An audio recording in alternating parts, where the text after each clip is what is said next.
நம்முடைய channel comment பகுதியில் ஒரு ஒருத்தர் இந்து மதத்தினுடைய தனித்தன்மைகளை பற்றி ஒரு கமெண்ட் பதிவு பண்ணியிருந்தார். அதை பார்த்துட்டு பலரும் அவருக்கு பதில் கொடுத்துருந்தாங்க. அதுக்கிடையில் ஒரு கிறிஸ்தவர் ஒருத்தர் அவர்கிட்ட ஒரு கேள்வி கேட்டார். அது என்னன்னு தெரியல பாருங்கள். அவர் கேட்குறார், இந்து மத மனு தர்ம கொள்கைக்கும் தமிழ் கொள்கைக்கும் சம்பந்தம் உள்ளதா? இந்து மதத்தின் ஒரு பிரிவான மனு தர்மத்திற்கும் தமிழ் கலாச்சாரம் மற்றும் கொள்கைகளுக்கும் நேரடி தொடர்பு இல்லை. மாறாக இவை இரண்டும் இரண்டு வேறுபட்ட தத்துவங்களை அடிப்படையாக கொண்டவை. இப்படி இவர் எழுதியிருக்கார். இவர் என்ன சொல்ல வர்றாருன்னா, தமிழ் கலாச்சாரம் உயர்ந்த ஒரு கலாச்சாரம், உயரிய தன்மையுடையது. அப்படி இருக்கும்போது தமிழர்கள் எப்படி இந்து மதத்தை பின்பற்றலாம்? தமிழர்கள் இந்து மதத்தை பின்பற்றக்கூடாதுங்கிறார். அதாவது தமிழர்களின் மரபு மிகச்சிறந்தது, ஏற்றத்தாழ்வுகள் இல்லாதது. திருவள்ளுவர் கூட பிறப்புக்கும் எல்லா உயிர்க்கும் அப்படின்னு சொல்லியிருக்கிறார்.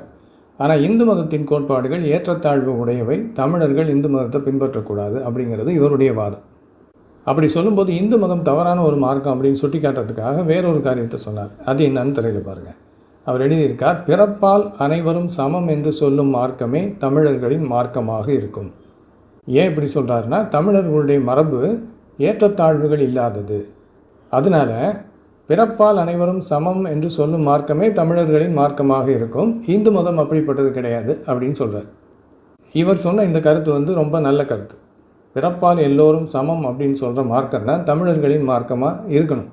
ஏன்னா தமிழர்களுடைய மரபு அப்படிப்பட்டது. இந்த கிறிஸ்தவர் சொன்னது எல்லாமே ரொம்ப அருமையாக இருந்துச்சு.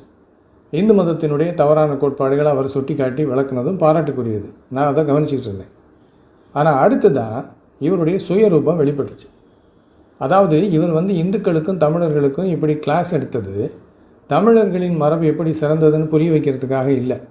இவர் தமிழ் பற்றில் அப்படியெல்லாம் பேசலை. மாறாக கிறிஸ்தவம் ஒரு உயரிய மார்க்கம் அப்படின்னு எல்லாரையும் நம்ப வைக்கிறதுக்காகத்தான் இவ்வளவும் பேசியிருக்கார். ஏன்னா அடுத்து என்ன சொல்கிறார் பாருங்கள், திரையில் பாருங்கள் அவருடைய கமெண்ட்டை. அவர் சொல்கிறார், பிறப்பால் அனைவரும் சமம் என்ற தமிழ் கொள்கைக்கும் கடவுளின் பார்வையில் அனைவரும் சமம் மற்றும் சகோதரர்கள் என்ற கிறிஸ்துவ கொள்கைக்கும் இடையே மிக நெருக்கமான ஒற்றுமை உள்ளது. இரண்டுமே மனித சமத்துவத்தையும் உலகளாவிய அன்பையும் முதன்மையாக வலியுறுத்துகின்றன. கவனிச்சிங்களா? இவர் எந்த புள்ளிக்கு நேராக எல்லாரும் நகர்த்திட்டு போகிறாருன்னு. தமிழர்களுடைய மரபை பற்றி உயர்வாக இவர் பேசுனதுக்கு காரணம் தமிழர்களுடைய மரபை பற்றி போற்றி புகழ்வதற்காக இல்லை, இவர் சார்ந்து இருக்கின்ற கிறிஸ்தவ மதம் சிறந்ததுன்னு காட்டுறதுக்கு. கடவுளின் பார்வையில் அனைவரும் சமம் மற்றும் சகோதரர்கள் அப்படின்னு கிறிஸ்தவம் போதிக்கிறான். தமிழர்கள் கொள்கையும் எல்லாரும் சமம் அப்படின்னு இருக்கிறதுனால தமிழர்கள் இந்து மதத்தை பின்பற்றக்கூடாது, கிறிஸ்தவத்தை பின்பற்றணும் அப்படின்னு சொல்ல வர்றாரு. இப்படி சொல்லிட்டு கீழே என்ன எழுதியிருக்காரு பாருங்கள். தமிழ் கொள்கைக்கும் கிறிஸ்துவ விவிலியத்துக்கும் உள்ள ஒற்றுமையை காமிக்கிறார். பிறப்புக்கும் எல்லா உயிருக்கும் அப்படின்னு சொன்னதன் மூலமாக திருவள்ளுவர் மனிதர்கள் அனைவரும் பிறப்பால் சமமானவர்கள் என்ற கோட்பாட்டை ஆழமாக நிலைநிறுத்தினார். சாதி, இனம், நிறம் போன்ற எந்த பாகுபாடும் இல்லாமல் அனைவரும் சமம் என்பது இதன் சாராம்சம். தமிழ் கொள்கை இது. அதை சொல்லிட்டு கீழே பைபிளினுடைய கொள்கையை சொல்கிறார்.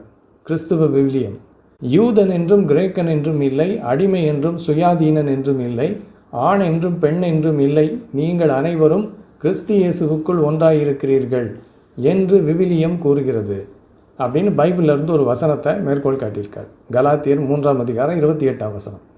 அப்படி காட்டிட்டு கடவுளின் பார்வையில் மனிதர்கள் அனைவரும் சமமானவர்கள் அப்படிங்கிறார். அப்போ தமிழ் கொள்கைக்கு ஏற்றவாறு கிறிஸ்தவ கொள்கை இருக்குது. அப்போ தமிழர்கள் கிறிஸ்தவத்தை பின்பற்றணும் அப்படிங்கிறது இவருடைய பாயிண்ட். சரிங்களா?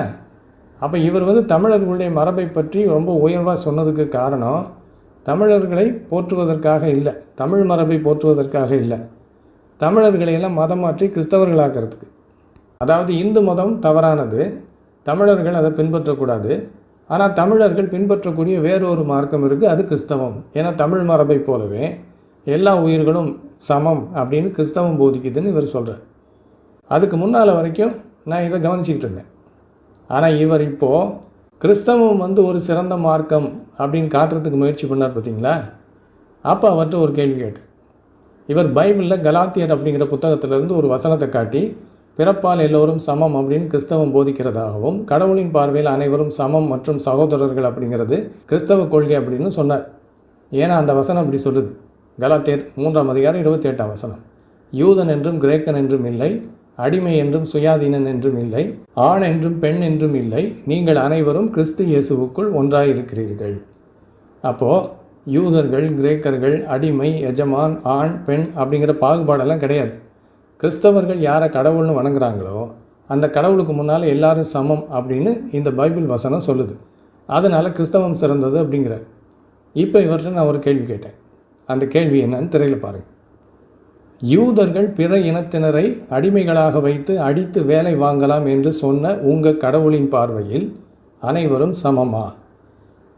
இதுதான் நான் அவர்கிட்ட கேட்ட கேள்வி. இவர் பைபிளிலிருந்து ஒரு வசனத்தை காட்டி யூதர்கள், கிரேக்கர்கள், மற்ற இனத்தினர் எவராக இருந்தாலும் கடவுளுக்கு முன்னால் சமம் அப்படின்னு சொல்லி கிறிஸ்தவத்தை உயர்த்தி காட்டினார். நான் அதே பைபிளில் இவங்களுடைய கடவுள் யூதர்கள் பிற இனத்தவரை தங்களுக்கு அடிமைகளாக வச்சு அவங்கள அடித்து வேலை வாங்கலான்னு சொல்லி இருக்கிறத சுட்டி காட்டி உங்கள் கடவுளுடைய பார்வையில் அனைவரும் சமமானு கேட்டேன். அவர்கிட்ட ஒரு பதிலும் இல்லை, ஓடி போயிட்டார். அவ்வளவு நேரம் இந்துக்களுக்கும் தமிழர்களுக்கும் பாடம் எடுத்தார். நெறிமுறைகளை இவர் கற்றுக் கொடுத்தார். இந்து மதம் தவறானதுன்னார், கிறிஸ்தவம் உயர்ந்ததுன்னார். ஆனால் நான் இந்த கேள்வியை கேட்டதும் ஓடிட்டார். நல்லா கவனிங்க, இந்து மதத்தில் ஏற்றத்தாழ்வுகள் இருக்குது, பல தவறுகள் இருக்குது. ஆனால் கிறிஸ்தவத்தில் ஏற்றத்தாழ்வுகளே கிடையாது அப்படின்னு இந்த கிறிஸ்தவ சங்கிகள் கூவிக்கிட்டு இருக்கிறாங்களே, இது மிகப்பெரிய பொய். இந்த உலகத்தில் ஜாதி பிரிவினையையும் ஏற்றத்தாழ்வுகளையும் உண்டாக்குனதே கிறிஸ்தவர்களுடைய புனித நூலாகிய பைபிள் தான். பைபிள் தான் பிறப்பாலே ஒருத்தன் உயர்ந்தவன் அடுத்தவன் தாழ்ந்தவன் பிரித்து காட்டினது. இவர் ஒரு வசனத்தை மேற்கோள் காட்டினார்ல பைபிளில் இருந்து, கலாத்தியர் 3ஆம் அதிகாரம் 28ஆம் வசனம். அந்த வசனம் என்ன சொல்லுது? யூதன் என்றும் கிரேக்கன் என்றும் இல்லை, அடிமை என்றும் சுயாதீனன் என்றும் இல்லை, ஆண் என்றும் பெண் என்றும் இல்லை, நீங்கள் அனைவரும் கிறிஸ்து இயேசுவுக்குள் ஒன்றாக இருக்கிறீர்கள். இந்த வசனத்தை காட்டி எல்லாரும் கடவுளுக்கு முன்னால் சமம் அப்படின்னார். இந்த வசனம் எல்லாரும் சமம்னு சொல்லலை. இந்த வசனமே ஒருத்தன் இன்னொருத்தனை அடிமையாக வச்சு வேலை வாங்குகிற தவறான கொள்கையை ஆதரிக்குது. அவ்வளவு தந்திரமான ஒரு வசனம். இதை பற்றி தனியாக ஒரு வீடியோவில் நம்ம பார்க்கலாம். ஆனால் அது இருக்கட்டும். ஒருவேளை இந்த வசனம் மனிதனுக்குள்ளே ஏற்றத்தாழ்வுகள் இல்லைன்னு போதிச்சாலும் கூட அந்த ஏற்றத்தாழ்வுகளை உண்டு பண்ணது யார்? இவங்களோட பைபிள் தான். இவங்களோட பைபிளில் இவங்க கடவுள் மனிதனை ஜாதி வாரியாக பிரித்து ஒரு ஜாதி இன்னொரு ஜாதிக்கு அடிமையாக இருக்கணும்னு அடிமைத்தனத்தை உருவாக்கியிருக்கார். யூதர்கள் உயர்ந்தவர்கள், அவங்க பிற இனத்தினரை அடிமையாக வச்சு அடித்து வேலை வாங்கலான்னு அவங்க கடவுள் தான் சொல்கிறார். அதை எல்லாத்தையும் மறைச்சி இவங்க வேஷம் போட்டு ஊரை ஏமாற்றிக்கிட்டு இருக்கிறாங்க. இந்து மதத்தை விட கிறிஸ்தவம் எந்த விதத்திலும் சிறந்தது கிடையாது. அதனால் அடுத்த தடவை யாராவது கிறிஸ்தவங்க உங்ககிட்ட வந்து இந்து மதத்தில் ஏற்றத்தாழ்வுலாம் இருக்குது, கிறிஸ்தவத்தில் இல்லைன்னு சொன்னாங்கன்னா, நான் கேட்ட அதே கேள்வியை நீங்கள் அவங்கக்கிட்ட கேளுங்க. அப்போ என்ன பண்ணுவாங்க தெரியுமா? கடவுள் சில காரணங்களுக்காக அப்படி சில இனங்களை தேர்ந்தெடுத்திருப்பார், சில இனங்களை அவர் ஒதுக்கி வைத்திருப்பார். அதெல்லாம் நமக்கு புரியாது, நாம் அதை பற்றி கேள்வி கேட்பதற்கு நமக்கு உரிமை இல்லை, கடவுள் மிகப்பெரியவர் அப்படின்னு டயலாக் பேசுவாங்க. அடுத்த மதத்தில் ஏற்றத்தாழ்வுகள் இருந்துச்சுன்னா அந்த கடவுளையெல்லாம் பிசாசுன்னுவாங்க. அதே ஏற்றத்தாழ்வுகள் இவங்க மதத்தில் இருக்குது. ஆனால் இவங்க கடவுள் உயர்ந்தவர், பெரியவர், உன்னதமானவர், போற்றத்தகுந்தவர். கிறிஸ்தவத்தை போல மாயத்தனம் இந்த உலகத்தில் எதுவும் கிடையாது.